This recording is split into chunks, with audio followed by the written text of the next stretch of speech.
Hello friends, स्वागत है आपका हमारे इस प्रोग्राम सवाल तमारा में। आज हम बात करने वाले हैं मैडम के जितने भी अभी तक के वीडियोस आए हैं उसमें कई सारे सवाल है पीसीओडी के रिलेटेड या बच्चेदानी के ऑपरेशन के रिलेटेड। तो आज हम उसके बारे में मैडम से डिस्कस करेंगे। Good evening ma'am. Good evening. आपके अभी तक के जो वीडियोस आए हैं उसमें कई सारे सवाल आए हैं, तो हम आज उसके बारे में डिस्कस करते हैं। पहला सवाल है कि बच्चेदानी में सूजन है तो क्या उसको निकालनी ज़रूरी है या नहीं? बच्चेदानी में सूजन है। हर टाइम मैं आपको बोलती रहती हूँ कि जब भी आप सवाल पूछते हो, कमेंट बॉक्स में सवाल जब भी लिखते हो तो आप कोशिश कीजिए कि पहले जो भी पेशेंट है उसकी उम्र कितनी है वह मेंशन कीजिए, उसको क्या क्या तकलीफ़ हो रही है, और बाद में उसके जो भी रिपोर्ट्स वगैरह करवाए हैं वह आप मेंशन करेंगे तो बहुत ही आसान रहेगा मेरे लिए। आपको जो भी ओपिनियन देना है, जो राय देना है, वो बहुत आसान हो जाएगा। अभी आपने जो सवाल पूछा है कि बच्चेदानी में सूजन है तो क्या उसे निकालना ज़रूरी है, तो यहाँ पे पहले मैं बताना चाहती हूँ कि अगर पेशेंट की एज जो है वो बहुत ही इम्पोर्टेंट क्राइटेरिया है। दूसरा है कि फैमिली कंप्लीट हो चुका है या नहीं हुआ है। तीसरा है कि अगर आपका पैप स्मीयर का या तो पैप टेस्ट किया हुआ है उसमें अगर ज़्यादा कोई तकलीफ़ दिखा रहा है तो यस, आपको बच्चेदानी रिमूव करने की आवश्यकता है। लेकिन अगर साधारण सूजन है तो बच्चेदानी रिमूव करने की आवश्यकता नहीं होती है। ओके, अगला सवाल है कि उनकी एज 40 ईयर है, उनको हेवी ब्लीडिंग का प्रॉब्लम है और साथ में जब ब्लीडिंग होता है तब पेन भी ज़्यादा होता है और फाइब्रोड की साइज़ है 4 mm की, तो उनको कौन सी ट्रीटमेंट लेनी चाहिए? 4 mm का अगर फाइब्रॉइड है, आपको हैवी ब्लीडिंग है, 4 mm मतलब बहुत ही छोटी साइज़ है, 4 mm है या 4 सेंटीमीटर, वह कंफर्म करना ज़रूरी है। और अगर आपकी शिकायत ओनली हैवी ब्लीडिंग है तो आप मिरीना करके कॉपर्टी आती है वह लगा सकते हो। मिरीना जो है वो 5 इयर्स के लिए होती है, सो उससे आपकी जो ब्लीडिंग है वो कम हो जाएगी। अगला सवाल है कि उनकी वाइफ को ट्विंस प्रेगनेंसी थी, उसमें और ट्विंस प्रेगनेंसी 10 वीक्स की थी, अभी उसमें से एक बच्चा जिंदा है और उसको 8.5 बाई 7.1 mm का फाइब्रोड है, सब सीरोजल फाइब्रोड। तो उसको आगे प्रेगनेंसी में कोई दिक्कत आ सकती है या नहीं, तो उसके बारे में जानना है। पहले तो मैं बताना चाहती हूँ कि फाइब्रॉइड जो है 8.5 सेंटीमीटर यानी काफ़ी बड़ा है और सब सीरोजल है, यानी कि यूट्रस के 3 लेयर्स होते हैं। एक अंदर का लेयर होता है, मिडल लेयर और बाहर का लेयर। जो बाहर का लेयर है उसे सीरोजल लेयर कहते हैं। और यदि उसमें कोई फाइब्रॉइड की गांठ है तो एज सच घबराने की ज़रूरत नहीं है, क्योंकि मेजॉरिटी जो हम पेशेंट्स देखते हैं कि ड्यूरिंग प्रेगनेंसी फाइब्रॉइड की जो गांठ है उसकी साइज़ बढ़ने की संभावना होती है। लेकिन जो इंट्रा मायोमेट्रियल जो फाइब्रॉइड रहते हैं, इंट्राम्यूरल फाइब्रॉइड्स जो रहते हैं, उसमें ज़्यादा तकलीफ आने का चांस रहता है। सब सीरोजल फाइब्रॉइड में इतने ज़्यादा हम कॉम्प्लिकेशन नहीं देखते हैं। लेकिन यदि आपको ज़्यादा सीवियर पेन हो रहा है तो आप इमीडिएटली आपके जो भी कंसल्टिंग गायनेक डॉक्टर हैं उनके पास इमरजेंसी में भी आपको पहुंच जाना है।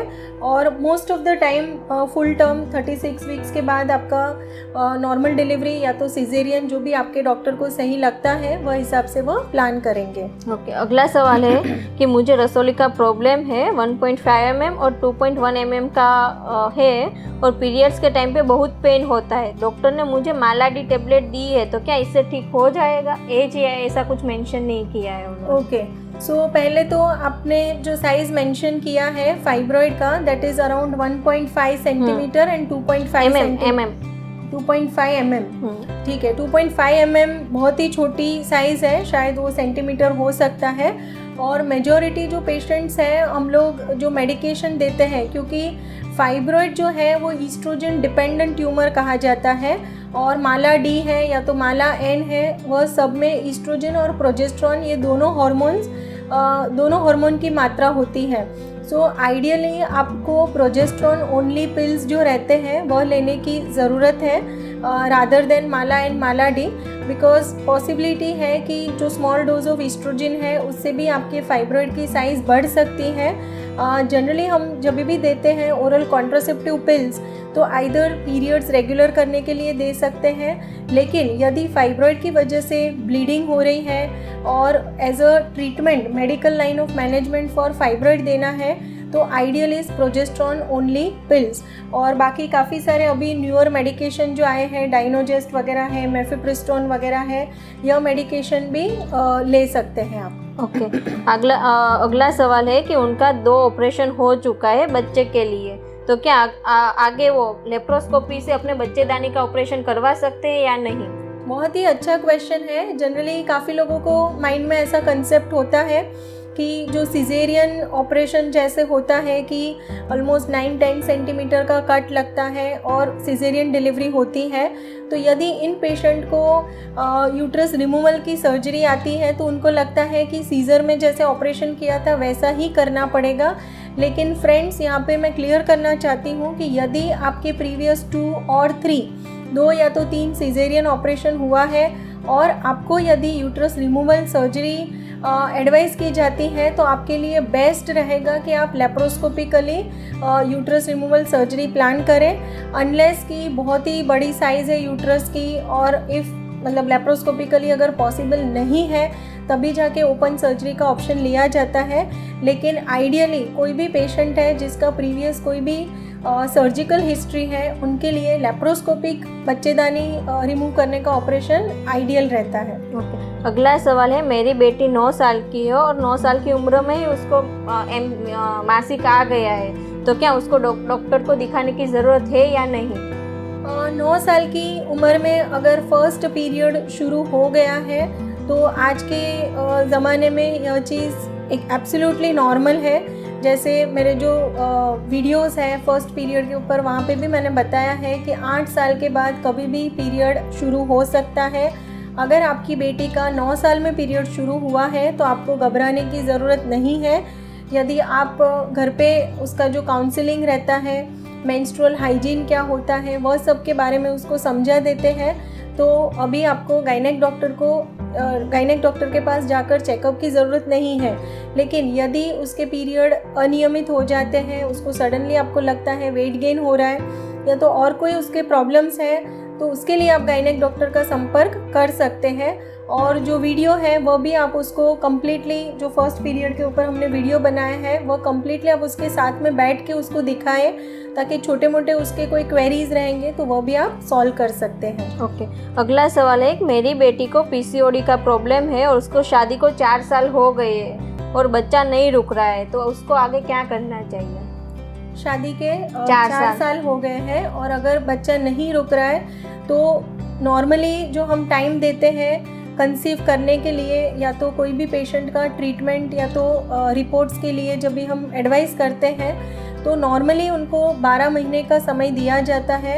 आजकल जैसे ही हस्बैंड वाइफ दोनों वर्किंग रहते हैं, एज अगर 30 साल के ऊपर है तो ऐसे पेशेंट में हम लोग जनरली 6 महीने का समय देते हैं कि 6 महीना आपने प्लानिंग किया है नेचुरली, और उसके बाद भी अगर कंसीव नहीं होता है तो उनके रिपोर्ट्स किए जाते हैं। जैसे वाइफ है, उनके पीरियड के दूसरे दिन हार्मोनल प्रोफाइल की जाती है, पीरियड के 8वें या तो 9वें दिन फैलोपियन ट्यूब का टेस्टिंग होता है और हस्बैंड का जो वीर्य का रिपोर्ट होता है। यह रिपोर्ट करने के बाद कोई लेवल पे अगर प्रॉब्लम है तो वह डायग्नोज की जाती है और फिर उसका ट्रीटमेंट किया जाता है। ओके अगला सवाल है कि मेरी बेटी की एज 30 ईयर है और उसके सोनोग्राफी करवाई थी तो जिसमें PCOD दिखाया हुआ है और पीरियड्स के टाइम पे उसको बहुत पेन होता है, तो उसको आगे क्या करना चाहिए?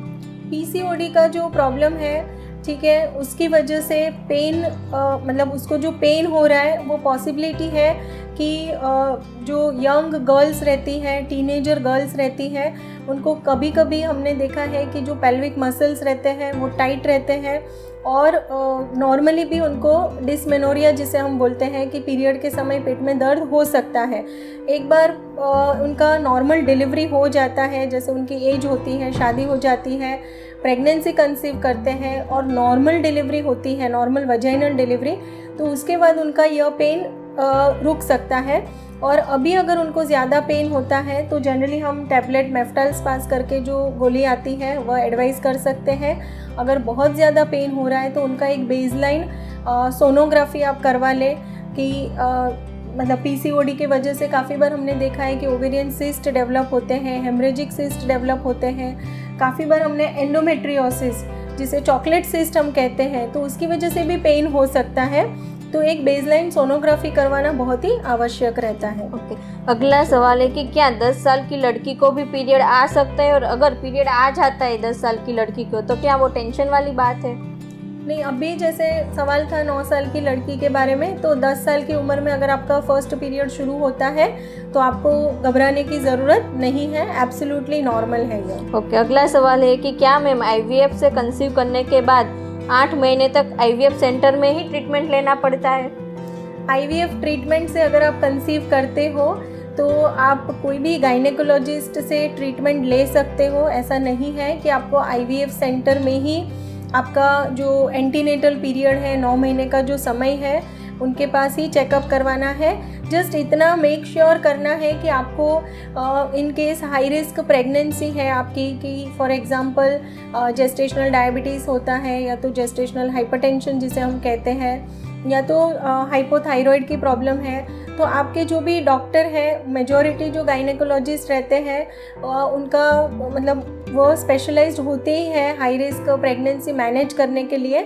लेकिन आप यह एक ध्यान रख सकते हैं कि जो डॉक्टर हैं जो हाई रिस्क प्रेगनेंसी मैनेजमेंट में स्किलफुल है, तो ऐसे डॉक्टर के पास, ऐसे गायनेक डॉक्टर के पास भी अपनी ट्रीटमेंट ले सकते हैं।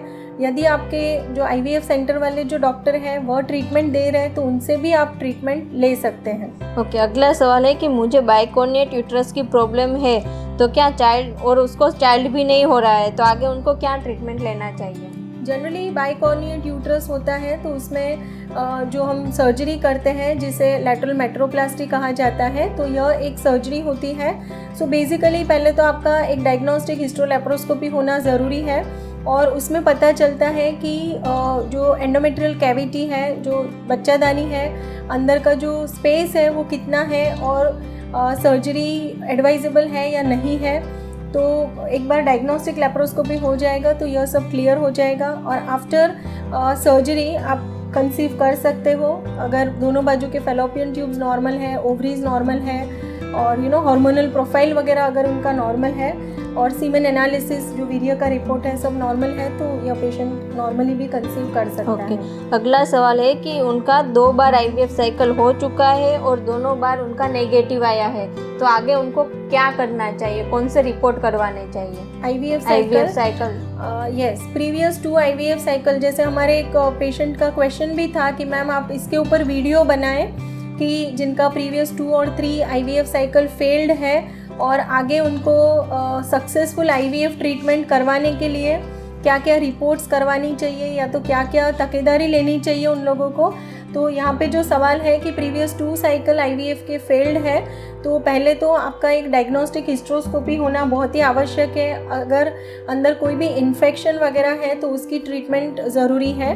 दूसरा है कि इम्प्लांटेशन फेलियर जिसे हम कहते हैं, कि इन केस एग का क्वालिटी अच्छा है, स्पर्म का क्वालिटी अच्छा है, जो एम्ब्रियो डेवलप हुआ है वो भी अच्छा है, एंडोमेट्रियल लाइनिंग भी अच्छा है, तभी हम काफ़ी बार देखते हैं कि एंडोमेट्रियल रिसेप्टिविटी टेस्ट जिसे हम एरा टेस्ट कहते हैं, तो यह टेस्ट में एग्जैक्टली पता चलता है कि आपका जो एम्ब्रियो ट्रांसफ़र है वो पर्सनलाइज्ड एम्ब्रियो ट्रांसफ़र होता है।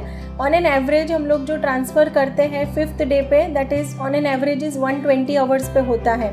सो इन केस आपका समय आता है कि 110 घंटे में ट्रांसफ़र करना है या तो 125 घंटे में करना है, so this is called as personalized embryo transfer, जिसका समय जो होता है वो एरा टेस्ट के माध्यम से हमें पता चलता है, और हमारा इसके ऊपर भी वीडियो है। तो आपको अगर इसकी और ज़्यादा डिटेल में जानकारी चाहिए तो एरा टेस्ट रिपोर्ट करके वीडियो है, वो भी आप देख सकते हो। ओके, अगला सवाल है कि उनकी एज 41 है, सोनोग्राफी में एडिनोमायोसिस विथ एंडोमेट्रियल हाइपरप्लेसिया दिखा रहा है, उनका हीमोग्लोबिन 6 है, सीरम फेरिटिन 2.1 है, और उनको जब ब्लीडिंग भी 6 महीने से बहुत ज़्यादा होती है और अभी वीकनेस भी बहुत ज़्यादा है, तो उनको आगे क्या करना चाहिए?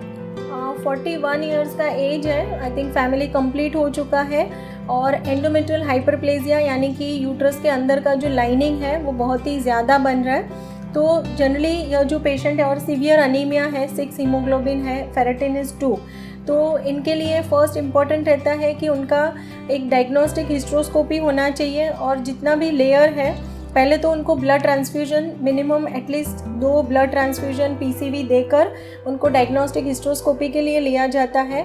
उसके अंदर दूरबीन द्वारा एक जांच की जाती है, और जितना भी एक्स्ट्रा टिश्यू है एंडोमेट्रियल हाइपरप्लेजिया जैसे बताया आपने, तो उसको क्यूरेटिंग कर लेते हैं ताकि पेशेंट की जो ब्लीडिंग की प्रॉब्लम है वो भी सॉल्व हो जाएगी, और जो मटेरियल निकलता है वो मटेरियल को बायोप्सी के लिए भेजना बहुत ही आवश्यक है, क्योंकि ऐसे पेशेंट में एंडोमेट्रियल कार्सिनोमा भी हो सकता है।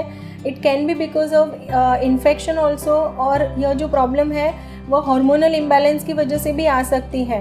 तो एग्जैक्टली पेशेंट में कौन सा रीज़न है, whether it is because of hormonal imbalance, because of infection, या तो फिर अंदर कैंसर के कोई चेंजेस है, तो यह एक बार डायग्नोसिस हो जाता है तो उसके बाद फर्दर उनको यूट्रस रिमूव करने की आवश्यकता है। या तो मेडिसिन से ही आ जाएगा, या तो फिर मिरीना जो मेडिकेटेड कॉपर टी है वह एडवाइजेबल रहेगा, वह बायोप्सी के रिपोर्ट के बाद डिसाइड होता है। लेकिन यह जो प्रॉब्लम है it should be taken on a serious note, मतलब उनको दवाई लेकर यह तकलीफ़ जो है उसके लिए लंबा समय नहीं खींचना चाहिए, कंसिडरिंग द एज। पेशेंट को जैसे वीकनेस आपने बताया, और वीकनेस वगैरह की प्रॉब्लम भी है, हीमोग्लोबिन कम हो रहा है, सो जस्ट मेडिसिन लेकर इसमें कोई फ़ायदा नहीं होता है। काफ़ी बार पेशेंट बोलते हैं कि मैम हीमोग्लोबिन बढ़ने की दवाई लिख दो, हीमोग्लोबिन बढ़ेगा तो ब्लीडिंग आपो आप बंद हो जाएगा। तो फ्रेंड्स, ऐसे लोगों के लिए मैं बोलना चाहती हूँ कि आप हीमोग्लोबिन बढ़ाने की मेडिसिन ले रहे हो, लेकिन एक बाजू से ब्लड लॉस आपका कंटिन्यूस हो रहा है, तो यहाँ पे इम्पॉर्टेंट है कि आपका ब्लीडिंग बंद हो जाए, और उसके बाद आप हीमोग्लोबिन बढ़ाने की मेडिसिन या तो जो भी इंजेक्शंस वगैरह आते हैं वो लेंगे तो वो टिकेगा। नहीं तो फिर आप मेडिसिन ले रहे हो और एक बाजू ब्लीडिंग शुरू है, तो आप जो मेडिसिन ले रहे हो उसका कोई फ़ायदा नहीं होता है। ओके, अगला सवाल है कि उनकी एज 38 ईयर ओल्ड है और उनके 2 बच्चे 10 साल का और 5 साल का। उनका सोनोग्राफी हुआ जिसमें बल्कि यूट्रस दिखा रहा है, और उनको कंप्लेन है वाइट डिस्चार्ज की जो कई महीने से उनको चल रहा है। तो डॉक्टर ने उनको यूट्रस रिमूव करने के लिए बोला है, तो उनको क्या करना चाहिए? 38 ईयर्स की उम्र है और वाइट डिस्चार्ज की तकलीफ़ है, बल्कि यूट्रस है, यानी कि स्वेलिंग है। अगर ज़्यादा आपको सफ़ेद पानी की शिकायत है, कमर में दर्द हो रहा है, वीकनेस वगैरह है, नॉर्मली हम जो प्रोटोकॉल फॉलो करते हैं कि आपका एक लिक्विड बेस्ड साइटोलॉजी और पैप स्मीयर होना चाहिए। अगर उसमें कोई इन्फेक्शन है तो इन्फेक्शन का मेडिसिन देके हम लोग रिपीट करते हैं एलबीसी आफ्टर 3 मंथ्स। अगर उसमें कोई कैंसर के चेंजेस आते हैं, या तो low grade squamous intraepithelial neoplasia जो LSIL वगैरह है, तो उसके रिलेटेड फिर पेशेंट को गाइड किया जाता है कि अगर आप रेगुलर फॉलोअप कर सकते हो तो एवरी 3 मंथ्स उनका LBC लेके या तो पैप स्मीयर लेके फॉलोअप दिया जाता है। अदरवाइज़ फिर ऐसे पेशेंट के लिए HPV वायरल लोड, क्योंकि नॉर्मली जो सर्वाइकल कैंसर होता है उसके पीछे रीज़न है is because of the virus which is human papilloma virus. अगर वायरल लोड यह पेशेंट में ज़्यादा है तो यह पेशेंट को सर्जरी ही एडवाइस किया जाता है, क्योंकि वायरल लोड ज़्यादा है तो यह जो टिश्यू है उसको कैंसर में कन्वर्ट होने के चांसेस ज़्यादा रहते हैं। लेकिन अगर वायरल लोड कम आता है तो रेगुलर फॉलोअप और मेडिकेशन से भी ठीक हो सकता है। अगला सवाल है कि फाइब्रोड है तो क्या ऑपरेशन ही करवाना ज़रूरी या कोई और ट्रीटमेंट भी ले सकते हैं? जनरली जैसे मैं बताती हूँ कि फाइब्रॉइड्स जो है उसके लिए जो ट्रीटमेंट ऑप्शन अवेलेबल है, वन इज़ आप मेडिसिन ले सकते हो, दूसरा है मेडिकेटेड कॉपर टी जिसे मेरीना कहते हैं, तीसरा है कि आप जस्ट ओनली फाइब्रॉइड रिमूव करवा सकते हो, और चौथा ऑप्शन है कि पूरा बच्चेदानी रिमूव करना है। तो यह जो लाइन ऑफ ट्रीटमेंट जो है वो डिपेंड करता है कि आपकी उम्र कितनी है, आपके सिम्टम्स कितने हैं, आपका फैमिली कंप्लीट हो चुका है या अभी भी आप प्रेगनेंसी वगैरह रखने वाले हो फ्यूचर में। सो यह सब जानकर हम आपको ट्रीटमेंट का प्लान आपको प्लान दिया जाता है। सो यहाँ पे आई थिंक मेंशन नहीं किया है, लेकिन मैं कंसिडर करती हूँ कि एज अगर 40 के ऊपर है, आपको ज़्यादा हैवी ब्लीडिंग हो रही है, बार बार आपका हीमोग्लोबिन कम हो जाता है, अगर ऐसी सब समस्या है तो बेटर है कि आप यूट्रस रिमूव करवा दीजिए। मैम, अभी आपका एक वीडियो आया था PCOD के रिगार्डिंग, आपने एक स्किट वीडियो रिकॉर्डिंग किया था, तो जिसमें आपको नेशनल लेवल पे 3rd प्राइज़ भी मिला है, उसके लिए कॉन्ग्रेचुलेशंस मैम। Thank you. और वो वीडियो देख के कई सारे कमेंट्स आए, doctor Salim Hirani, doctor Priyanka, doctor अमी, सपना पटेल, दीपिका पटेल, कई सारे व्यूअर्स ने आपको उसमें बेस्ट विशेष दिया है और बोला है कि आप ऐसे ही वीडियो बनाते रहिए जिससे सोसाइटी में अवेयरनेस आती है और आगे आप ऐसे ही वीडियो बनाते रहो। तो सो थैंक यू सारे जितने भी व्यूअर्स हैं, प्लस हमारा जो यूट्यूब फैमिली अभी मोर देन 7000 फैमिली का हो चुका है, तो उसके लिए सारे व्यूअर्स का पहले तो मैं धन्यवाद करना चाहती हूँ।